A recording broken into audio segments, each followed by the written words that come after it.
We've done everything from AI engineers and architects all the way down to basic virtual assistants doing data entry. So it really is what the business needs and what their current pain points are.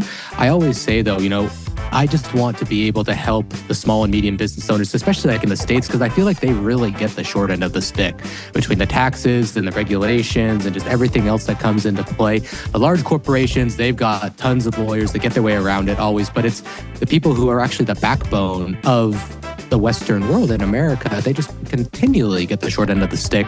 And as much lip service as a lot of people pay, that's the backbone of the economy, at the end of the day, they just seem to always get shafted. So that's where we're giving people a good job. It's a great opportunity for people from this world, and we actually get to help a business owner out too. So that's what, like you said, playing matchmaker, it's both sides are winning, and that it feels pretty good, actually, I would say. This is the Player Position Podcast, where we huddle up, call the plays, and inspire you to run your ball into the end zone. Are you ready to score more game-winning touchdowns in your life, business, and career? Then listen up, because it's game time, baby. Now, here's your host, Mary Lou Kaiser. Hello, Team PYP. Mary Lou Kaiser here. Welcome to today's episode of the Play Your Position podcast. It's game day today at PYP. And if you've been a long-time listener, you know what that means. If you're new to the show, welcome. I've got an amazing guest who is suited up and ready to take the field. He's going to bring us into his leadership journey along with the work he does and how it is making a difference in the world. His name is Kyle Mao, and he's coming to us from Poland today. Kyle, are you ready for kickoff? I am. Thank you very much for having me. I'm looking forward to it. Yeah, I am too. So team, I'm going to share some things about Kyle. I think you're going to find his story really interesting. Kyle is a seasoned entrepreneur. He has a really diverse background. And the thing that really strikes me about Kyle's story is that at the age of 24, he made a pivotal decision to leave his corporate engineering role and relocate to Eastern Europe, eventually settling in Kyiv, Ukraine.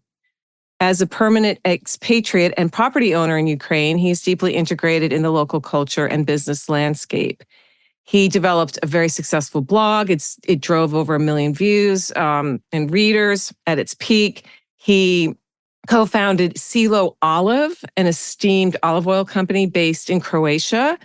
And that company ships directly from family farm to consumer. Now, we're going to fast forward. He has an eye for talent and went on to establish HireUA, which is a premier staffing and recruiting agency specializing in connecting skilled Eastern European professionals with Western companies. When Russia invaded Ukraine, Kyle relocated his family to Poland, but maintained his commitment to fostering international connections for Ukrainians. And today, Kyle is focusing on business growth and strategy. He oversees the day-to-day operations. And he is, like I said, he's going to take us into this unusual and very powerful leadership journey that he's been on and what it means to you. So Kyle, let's get started. I've given some background, but let's have you take us into your story of when you first got the call to leadership. I'm curious if it was before you went into engineering when you were a younger person, or if it has come later in life as you've had these world experiences, or maybe it's something in between. Tell us your story of becoming a leader. I would say that I actually liked my first job out of college, and then I moved to a kind of a government contractor position, and I really didn't like that one because the pace was so slow. And just to do anything basic would take months and months of meetings. So that was really why I kind of got fed up with the corporate life. And then when I took my first trip out to this part of the world, just my first day, I was like, I got to get here. Like, this is where I want to be. I don't want to be in Los Angeles anymore. I want to do something different. And fast forward 2 years later, I was on a one-way flight. So I pretty much went home and started working on businesses and said, I'm going to figure it out. And 2 years after my first trip to this very city where I live now, I was on a one-way flight 2 years later, exactly almost. So it happened fast.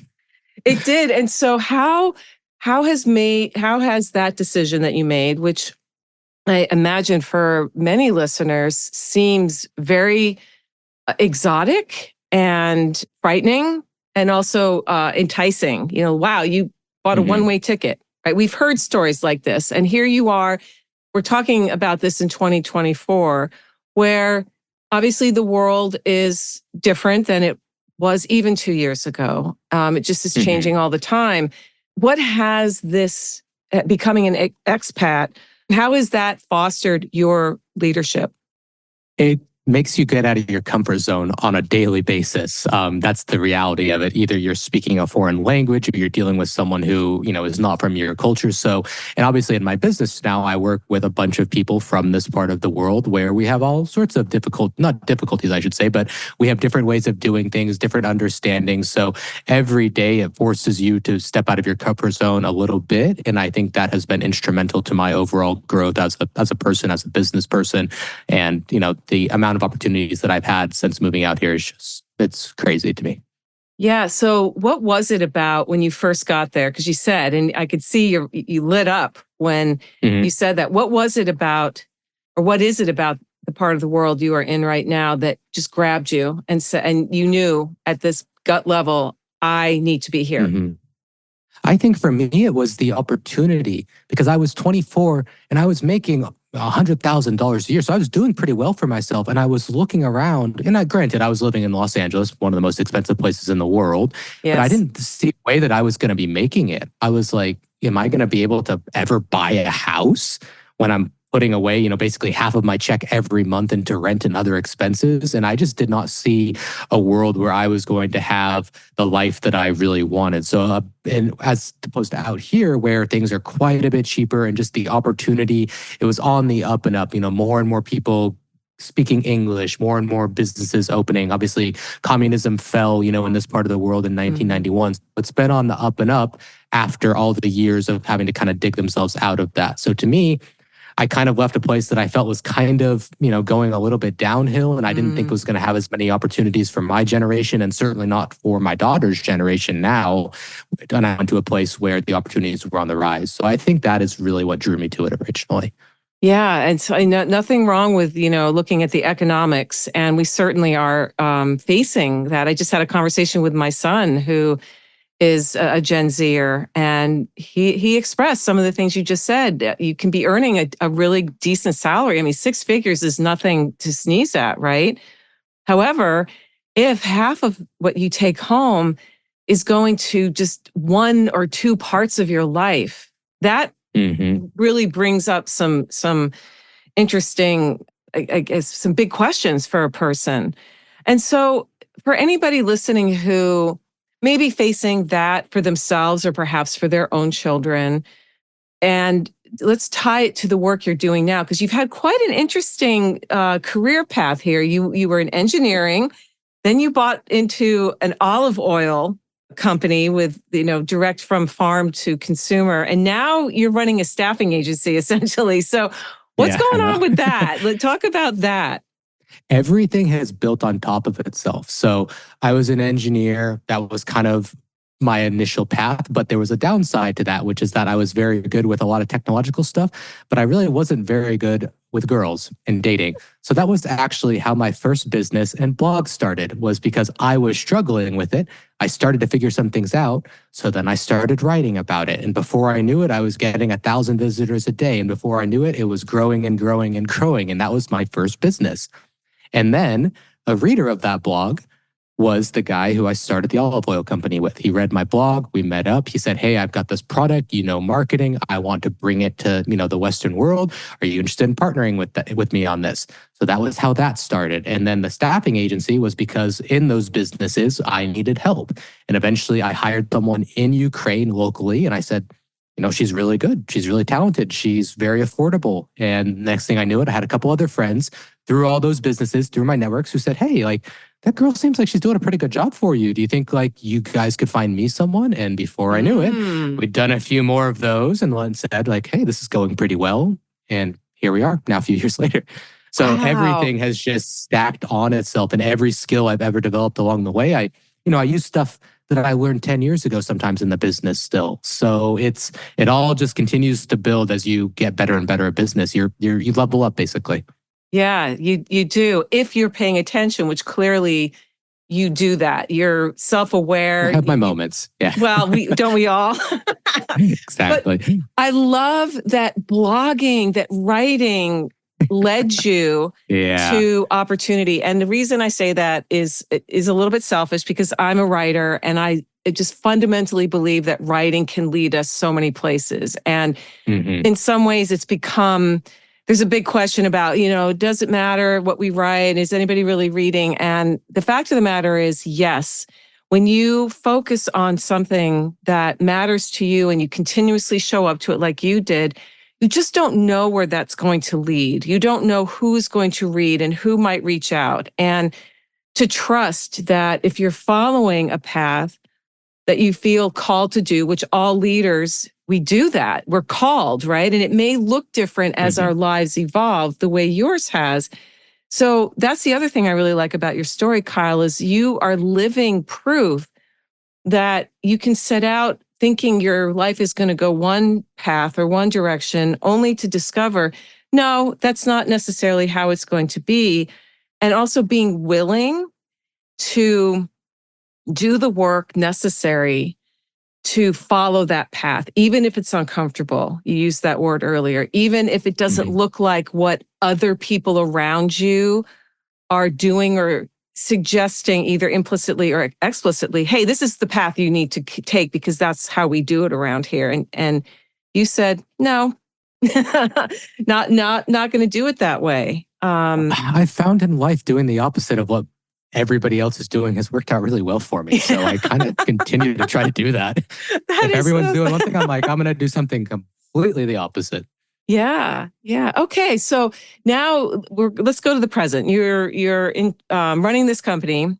You are basically a matchmaker, talent with people who need what kinds of, I guess, spaces within an organization do the people that you have in your stable fill? What Mhm. kinds of work are they providing for Western companies?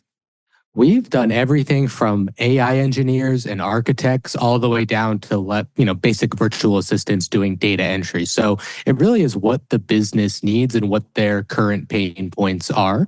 I always say though, I just want to be able to help the small and medium business owners, especially like in the States, because I feel like they really get the short end of the stick between the taxes and the regulations and just everything else that comes into play. The large corporations, they've got tons of lawyers that get their way around it always, but it's the people who are actually the backbone of the Western world in America, they just continually get the short end of the stick. And as much lip service as a lot of people pay, oh, that's the backbone of the economy, at the end of the day, they just seem to always get shafted. So that's where we're giving people a good job. It's a great opportunity for people from this world. And we actually get to help a business owner out too. So that's what, like you said, playing matchmaker, it's both sides are winning. And that it feels pretty good, actually, I would say. Okay. So your people are really more on the tech side. If we had a big No, bucket. no, Oh, well, we do plenty of creative, marketing, graphic designers, video okay. editors. We can do Oh, just about anything. Yeah. are you competing in a way with Fiverr, Upwork, places like that? I'd like to say that we're a lot better than them, and I actually do Okay, I think we like that are, you but say it's a that. totally different model, obviously. So when you go on a platform like that, you're paying someone $5, you're doing the search yourself, whereas we are doing everything from start to finish for you. So you come on a call with someone on my team, we walk you through everything you need, the role, we spec it all out, and then all you have to do is show up to the interviews. Very, very different than posting a job on Upwork yourself, going through all the applications, setting up the interviews yourself. So it's a totally different business. Yeah. What kinds of feedback do you get from clients who find somebody to put into a slot that they need? It changes their business and their lives sometimes, and I'm not exaggerating, but when someone who has had this job that they have been working 40 hours a week on and they haven't been able to find the right person because locally it's too expensive or the local talent is just not good enough or they're too lazy. And then they've tried to search themselves on Upwork or Fiverr and they just can't find it. When they finally get those 30 or 40 hours a week back, it changes things for them, whether they can Yeah. actually just spend more time with their family or they can actually focus on more important things in the business. It moves the needle in a big way for them, for sure. Yeah. I can only imagine, because so much of our business now requires these systems and processes that didn't exist a decade ago, or Hmm. even sooner. I mean, when we're at 2024, so I think back to 2014, how so many of the platforms that are ubiquitous today were still emerging, and there was enough of a market that hadn't fully embraced. I'm curious, as a business owner, and I imagine you are looking at trends. What percentage, ballpark, if you will, of businesses aren't utilizing systems and processes that could free up the 30, 40 hours a week? And why is that if they're I think not? it's because they're resistant to change. I Mm, would so there's a couple subsets of this. So the typical, like the more modern businesses, like online agencies or businesses that have started in the last few years, are significantly more likely to be more up to date on this. If you're talking like more local service-based businesses, like go ask your average electrician or plumber or, roof cleaner, whatever, something like that. How many of them have ever bought an ad online or are doing anything like from a digital sense? The answer is shockingly low. A lot of them are still keeping their CRM in a notebook. At the mhm. office, it's like it's all in the file cabinet over there. So that's, I think, the industries that are, I don't want to say behind the times, because a lot of them do extremely well for themselves, but they're not as up to date as far as the technical stuff for sure. Okay. Do you think that businesses like that need to be coming into the 21st century, or is the old-fashioned way with a notebook in the filing cabinet good enough? I know people who are in what some would say is a more modern, and they're like, nope, this is where everything is. I have it in this day, this time, this day book, and I write it all down. I'm just curious, as somebody who's been in engineering technology, ridden this wave of change like you have, Kyle, is there still room for analog approaches? Or do we all really need to embrace more of what digital can do for us? I think there's a lot of digital stuff out there that it works, but it may not work for exactly what you need it to do. And Mm, sometimes it's better not to fix what's not broken. But if it's becoming a hindrance in your business, then maybe it is time to take that next step and, come into the 21st century, as you put it. But I would say a lot of the times, people don't need some super advanced thing. They just need their calendar, you know, put on Google instead of just carrying it around all the time. So I think a lot of people should take a step up, but they don't need to be thinking to take 10 steps up. Just taking a few steps and actually systemizing a few things, putting them online will definitely make your business better. You'll make more money and you'll have more time. So to me, I think most business owners would be very interested in something like that. okay. That's a good argument, definitely. What in your day-to-day life challenges you the most with what you're doing right now? I'd love for you to talk about how you address challenges. And then the follow up to that is, what do you do to take care of yourself? So you show up each day with a full bucket versus half empty or even worse. The more people that you bring onto the team and the bigger that your team gets, what you kind of start doing sometimes is you realize you have to then come up with work for them. So you hire something out and you think, oh, it's a great idea that I hire this. And then you realize, oh, it was just this one major pain point, but that's solved after a month. And now I've got to figure out what to do with this person. So that's something I've struggled with a little bit, is just taking on too many things, too many people. And then I end up being overloaded. So as far as what I do to try to clear myself every day, a lot of it starts with working with my assistant. So it's getting that report on my desk of everything going on. And it's very systemized now. It's business action items. Here's what you need to do, X, Y, Z.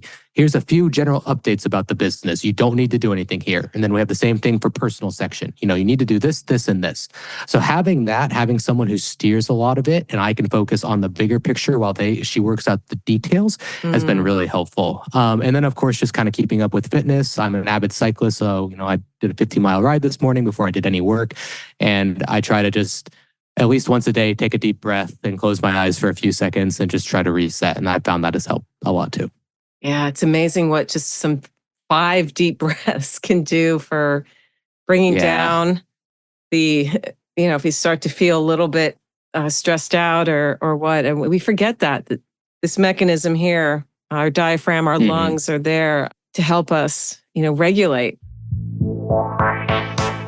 It's halftime here at the Play Your Position podcast, and we've got ourselves a great game.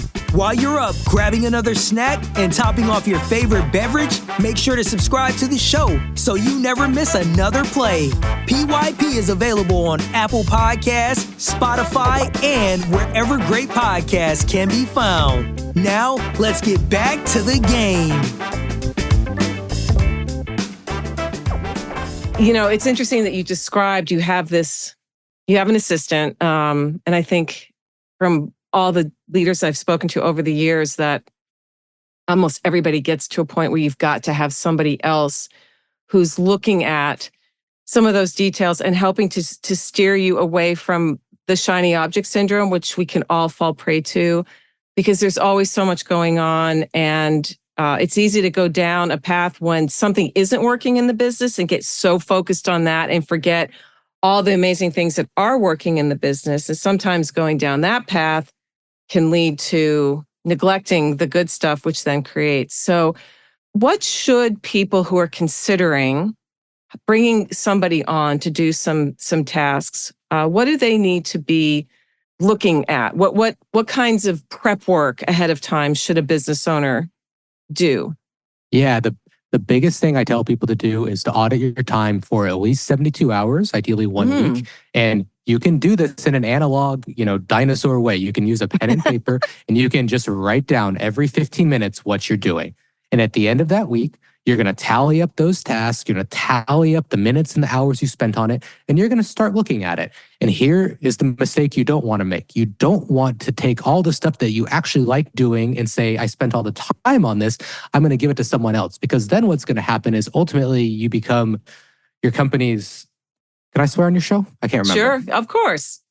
You don't want to become your company's bitch of paperwork and accounting and doing all the work that isn't fun.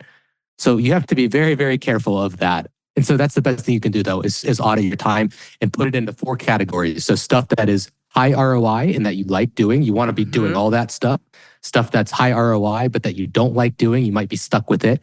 And then, stuff that you don't like doing that's high ROI. And then, of course, stuff you hate and is low ROI. You want to get rid of that as soon as possible. So if there's something you hate and it's time consuming and it doesn't bring in money for the business, then you should be absolutely outsourcing that to somebody else. Start with those, and you're going to find that you enjoy the business more, you enjoy work more, and you have time back, which is always good. Oh, always, always good. Are there people that like doing the things that I think a lot of entrepreneurs, and I speak for myself, and I imagine you too, there are certain things that we are really good at and we like doing. Not so much some of the admin, the data entry, the analytics, and all that kind of stuff. Are there people out there that for them lights them up and they're like, I love this stuff? Believe it or not, I know. For me, it's accounting. And I'm like, somebody went to school for 8 years to learn this and chose to make this their career. I'll never understand it, but somebody did. Yeah. And that's the perfect example to me is like, there's someone out there.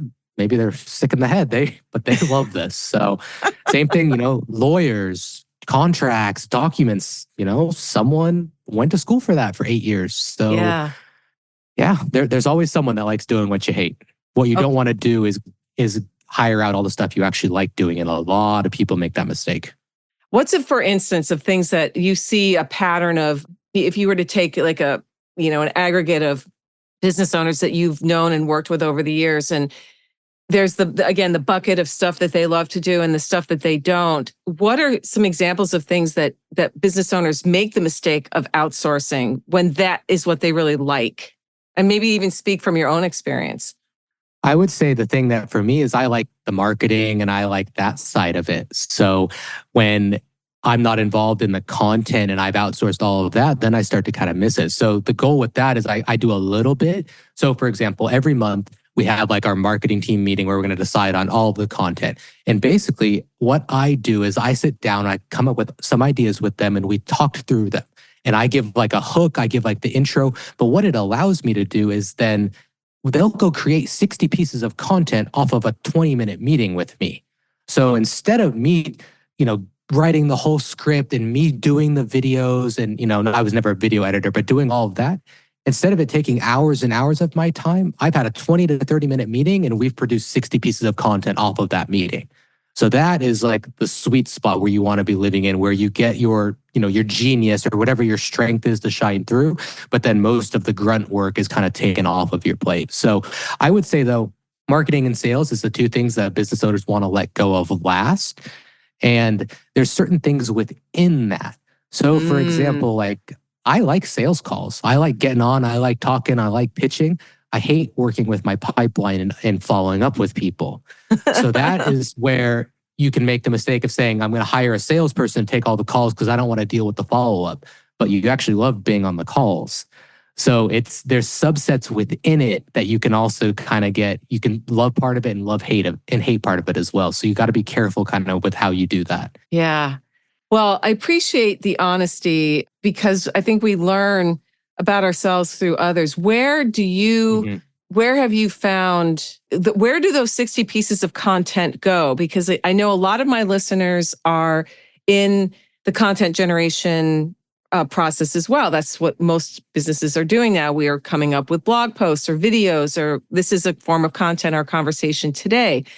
More long form and more detailed than, say, just a bulleted list of 5 things you need to do, right? There's a place for all of that. But what are you leveraging with, where do those 60 pieces of content go? And do you have people in place that are managing the logistics of getting that stuff out? That you have people on your team that are doing that. You're not doing that. Yeah.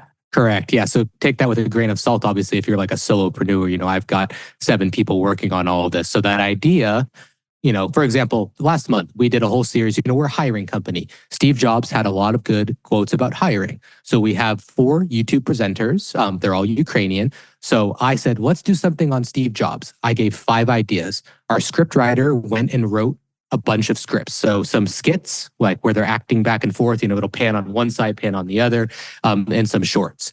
So that was then distributed to the content creators who then shot the video. That then went to the editors. That was then reviewed by, the operations manager. And then once all that's done, it's sent off to the social media admin who does the scheduling. So and then we'll analyze and say, okay, this worked. Let's make a long form video out of it. Or no one really seemed to vibe with that, so we're not going to bother with that.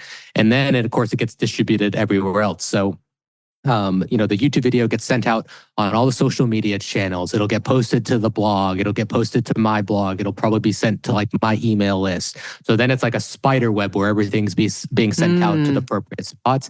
And that makes it easier for people to find you. And usually what we've found is that getting businesses these days is not like a one-stop shop. Someone might get an ad from you and they go to your YouTube channel and then they read the description and then they click your Twitter account and then they stumble on your Instagram and then they sign up to your email list and then you send them to another video and then eventually they say, oh, okay, this sounds like it's a fit for me. And then they book a call. But how many steps did they take before then? It's really hard to track that actually. But if you kind of just put everything everywhere, people will kind of, go around that web, so to speak, and figure it out. Yeah. Again, so good to hear you describe the reality and the process. I love the spider web of content that may have been out there for a while, but it's the first time I'm hearing it. And I want to emphasize that to, again, Team PYP, who, whether you're a solopreneur or you're running, an organization where you have several team members who can do this work, the reality is that it's no longer, like you said, a one-stop shop where, and I think that's one of the hardest shifts that people have had to embrace, because the old model of business was you were a one-stop shop. This is where you come and get X, or this is where you come and get Y. Ultimately, as what would you say, like, most of your listeners, like, what is their main channel of acquiring a customer or a client? Like, what are they doing? Do you know? I don't have data on that. Okay. I know the listeners who I've had conversations with are in a variety of industries, but they're all small. We're all small. I mean, I don't have Fortune 100 CEOs necessarily listening to the show that I'm aware of. right? Like the conversations that Hmm. I have here are usually with business owners and leaders like yourself, Kyle, who may, have come into business ownership and leadership in a more roundabout way. It was a more very strategic, stair-stepping way.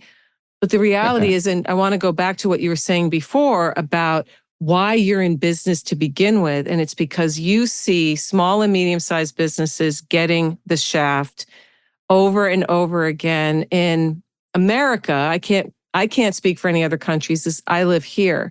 The majority of my listeners are American. However, I do have an international audience. When I look at my data, I've had downloads in over 100 countries. So Hmm. the leadership conversation is one that draws people. But when we start getting into the specifics about if you are leading a business like you are, ultimately you want a certain percentage of people to know you exist. Well, how do we do that these days? We have conversations on podcasts like we are today. Yeah. You sit in a room with your team and brainstorm things that are related to what you do. Like, I love that. The Steve Jobs had a lot of quotes on hiring. Just you talking through can help people think differently about what they're Hmm. doing now. And they may say, you know what, I got to have somebody on my team that can do what Kyle was describing. And you may have somebody that can do that. Hmm. Um, Well, and just like an example of very simple content, I think maybe a lot of business owners are like, well, do I want to start doing this? Let's say you're a local service. Let's use that plumber as an example. yeah. The next time you have a happy client, say, hey, could I film a 10-second clip of you saying how good your service was today for $25 off your next, service? And it's just like that. You have content. That's actually the best kind of content you can have is someone Yeah. talking about how great you are. So something like that, even if you just post that and keep it up on a page can make a big difference sometimes. Yeah. Again, you're so good at getting, well, me, and then I know listeners to think a little bit differently about what they're doing now and Hmm. who might they need or want either immediately or down the road, and you may be able to fulfill that request. So let's talk about the specifics. How do you find the people that you put in place to help serve businesses? What's your A process lot. for? Yeah. So I don't do any of it anymore, which is nice. It's all been totally, outsourced to a recruiting department that I've built out over the last couple of years. But what we're really screening for is someone who has an interest in like America. So if you can get the person from this part of the world who's grown up watching the TV, who has, an interest in the culture there, and many people do from outside of America. If you haven't traveled, a lot of people still very much look up to the States. Then that's like the perfect world because they get to learn, they get to practice English, they get all these different experiences that they would never get in a business locally here. And then on the flip side of that, you get someone who's really enthusiastic, whose wage is going to be significantly less than someone in America, and someone who's going to grow with you. So that's, I think, really that the main thing we look for, if I wanted to sum it up, is we want to make sure that's a happy marriage, so to speak, on both sides. I love that. You're conscientious about your hiring process, your recruiting process. You're not just grabbing anybody off the street. It's that's good again for people who might be considering outsourcing, outsourcing has been a topic of conversation for a long time, at least, since I've been online. And over the years, there's different places in the world where people have emphasized, oh, you want to get people from here, or you want to get people from here. And what I like about what you're doing is you're in a place where you're helping people who may not have any other opportunity. And this is a great opportunity for them. So you're providing jobs for people and in turn solving a problem for business owners who sometimes don't even know where to turn. Even with as much as has happened today, like I think of people I know who are in more of the trades, like you were talking about plumbers, electricians and stuff. If you were to at a cocktail party with them and say, hey, who are you using to edit your videos? They would just kind of look at you cross-eyed. Yeah. What videos? What are you talking about? I know where to buy nails and tools, but the world has changed and people are going online and consuming content. So Let me ask you this, Kyle. I just want to honor your time today. What are your thoughts about when you put up, your company is obviously putting up shorts and videos and all kinds of different content. Do you feel like you're getting nudged out by the entertainment content that people tend to scroll and consume? Is your valuable content about the kinds of things your company offers, for example, or the thoughtful quotes that you're talking about? Does that get squeezed out in favor of the latest cat video? Or do you even know? I try. I mean, so here's the thing. If you look at our videos and you look at, cat videos, obviously the cat video is going to do, however many millions of views, and ours might do a couple hundred. But if it's a couple hundred of the right people, and, keep in mind, like in our case, it's business owners. So that's a pretty small percent of the population already. Yeah. So it's all about who's actually seeing it. It's not about the number of views or the number of likes. A local service business, like you said, they know where to buy nails and a hammer or know how to fix a toilet. You're never going to compete with the cat video, with the cat juggling, the balls. You're just not. So don't even think that you're going to. And then, if you look at just popular YouTubers, which is the career that everybody wants to have these days, they're making videos like, I went on 100 dates in 10 hours. Like, that's going to get a lot of clicks. That's going to get a lot of views. But their audience is completely different than the audience that you're trying to serve. So that's where you just have to know who you're trying to serve and tailor it to them instead of trying to be, tailored to everybody. Because everybody likes cat videos, obviously. Yes, I do. I get distracted by especially the really cute ones. Okay. So you just brought up something very important for everybody to remember. One is you got to know your audience. Who are you talking to? Who are you creating for? What are the problems and pain points they are having on an ongoing basis? When you went into what you're doing now with UA Hire, did you know specifically that this was the problem, or has it evolved as you've gone along? Talk to us about that. I knew that many of the friends that I knew from online businesses that I'd built over the years were struggling because they didn't want to hire anyone locally, because they were, a lot of them, digital nomads. So they had no home base. They didn't really want to hire somebody in their home country just for that. But they were struggling with the traditional outsourcing hubs. India, the Philippines, it just was not the quality that they needed. Like, if they needed someone to do something very specific repeatedly, it was okay usually. But if they needed someone to kind of think outside of the box and solve a big problem, that was always where they were like, this is just, it's coming up a little bit short. And we hear that all the time, unfortunately. But that's kind of just the reality of it sometimes. It's not to say that there's not very talented independent thinkers from those places, but when the population is so big, it's just really hard to find them. When you're talking about a country of, 100 million people and you're getting 500 job applicants on Upwork or Fiverr, like, what are you going to do? You just have to kind of, put on a blindfold, throw the dart and hope you hit it. So that's just makes it very, very tough. Yeah. Oh my gosh, I can't. I imagine other people are laughing right now, because how many of us have done exactly what you just said? Okay, throw the dart, and hopefully it lands somewhere on the target. And it's crazy the things that people come up with, because this is a common thing. It's like, I'm going to post this job on Upwork. I'm like, okay, cool, sounds good. And in the very middle of the job description, I'm going to ask them like what their cat's name is. And if they don't answer that question, then I'm disqualifying them because they didn't read the whole job application. And I'm thinking, like, you're really going to base your entire hire off of whether they saw the text about the cat's name? It just seems like such a crazy way of doing it to me. I think it's nuts, but that's just my opinion. And how interesting that there are people that do that when they're looking to find somebody to outsource a specific job. And I think that, I've used Fiverr for years, and it has worked for the most part for a very specific one-time thing I needed done.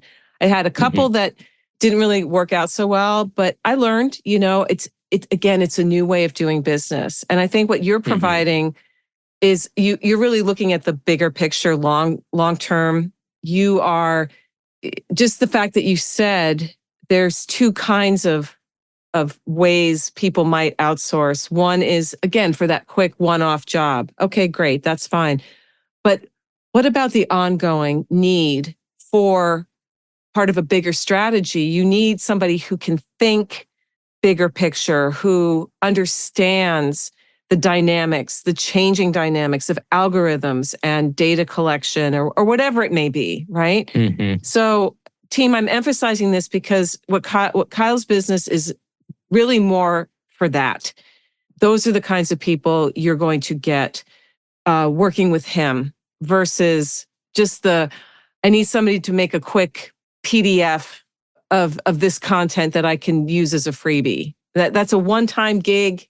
Pay the 10 or 15 bucks. I don't think you can get anything for $5 anymore on Fiverr, quite frankly. Not on Fiverr, no. No, that name has stuck, but the prices have gone way, way up as they need to, I think some people were getting huge projects done for $5 where there just wasn't the ratio of value to the person who did the work. Yeah.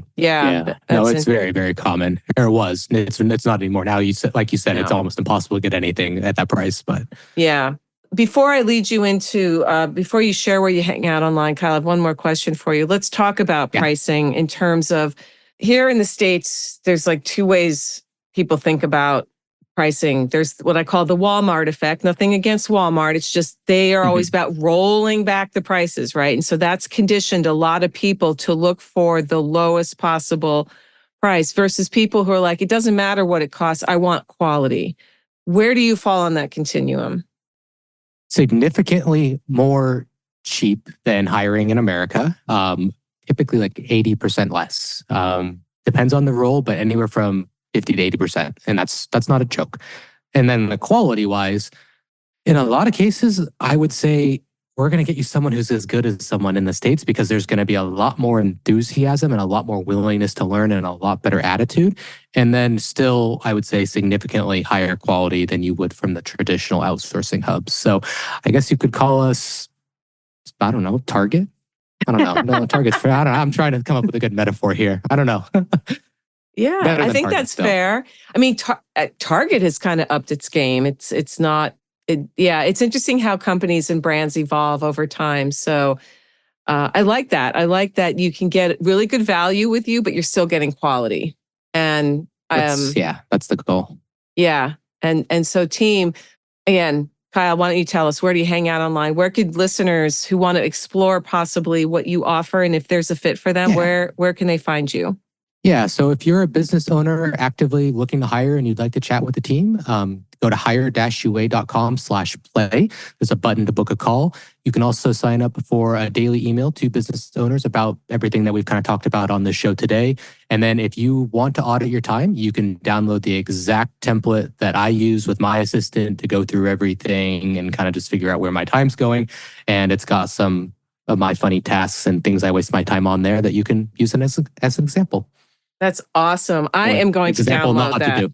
Yeah, exactly. Example of what not to do. Because no matter how much we think, oh, I've got this figured out, there's always room for, oh, maybe I spend a little more time in this quadrant than I realized. So team, definitely this link to get these resources from Kyle, book a call, find out how his company could help yours will be on his show notes page at pyppodcast.com. If you're listening on your phone, it will be right there in the show notes on the episode. You can just touch that link. It'll take you to your browser mobily and you can get these amazing resources. And so let's talk books for a minute. What are a couple of books, Kyle, that have been instrumental to you on your leadership/personal life journey? I really like the Steve Jobs biography. It came a couple years ago. I can't even remember the name of it. But that was a really good read because he wasn't really a people person, but he was a product guy who understood how to push the right buttons in people. So if you are looking to kind of become a better CEO or a leader, I think it is a good read. Just kind of keep in mind he was maybe slightly mad in the head at times. And I think another book that has really shaped me, actually, and I can't remember the names here either because I've read so many of them, but books about the fall of communism and the Soviet Union has really opened my eyes to how fortunate we are as an American. and just the way that we do business and the way that it gives you a very good understanding of like human psychology of what kind of people have been through and how people are likely to react in a lot of cases. So I would encourage you to like delve into some of those topics and understand what other parts of the world have gone through. And I think it will unlock certain things that you didn't quite see before in a lot of ways. Good. So I'll put links. The book by Bill Browder. That's a good one. Which one? Well, what's that one? Bill Browder. What was it called? I can't remember. That's okay. Red Notice, I think. Red Notice by Bill Browder. Yeah. Okay. So team, I'll have links to these books on Kyle's show notes page as well.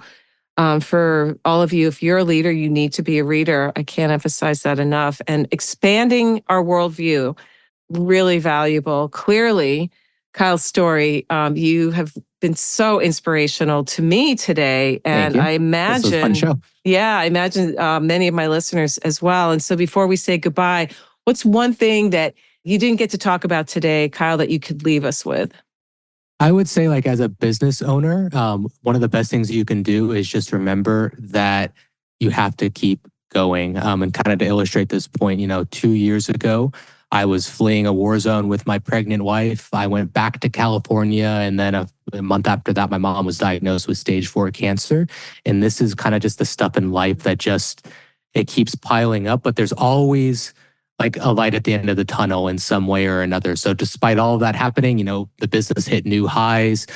Just this week, actually, I found out I'm going to be able to get out from under some properties in Ukraine that I have that I thought were going to be total write-offs. So just remember that what goes around usually comes around. And that's especially true in business. And you just have to be able to weather those lows, because as soon as you think you're at the lowest, like that next high is usually right around the corner. So just don't stop. Hey team, Mary Lou here. Who's number one in football changes from year to year. Fashion trends come and go, same with musical tastes. But leadership skills, they never go out of style. In fact, these days, leadership is an essential survival skill for a world that demands more from us than ever before. To succeed these days, you need to know how to show up for yourself so that you can then do the work you love with people you like the way you want. The Play Your Position Leadership Playbook helps you do this, and it's free. Go to pyppodcast.com to download your copy today. If being more successful this year, next year, in the 21st century is on your to-do list, get your copy of the Play Your Position Leadership Playbook now. pyppodcast.com. It's at the top of the page. You can't miss it. That's pyppodcast.com, and start being more of the leader you are meant to be today. This podcast was produced by Daniel Romeros. Show notes for this episode can be found over at pyppodcast.com. I'm Mary Lou Kaiser. Thanks for listening. Here at the Play Your Position podcast, we believe that the road to self-mastery and a life well lived starts with answering the call to leadership. That's when the fun really begins. Send this episode to any friends who might need to hear the inspiration and ideas you heard today. And feel free to rate and review us on your favorite podcast platform.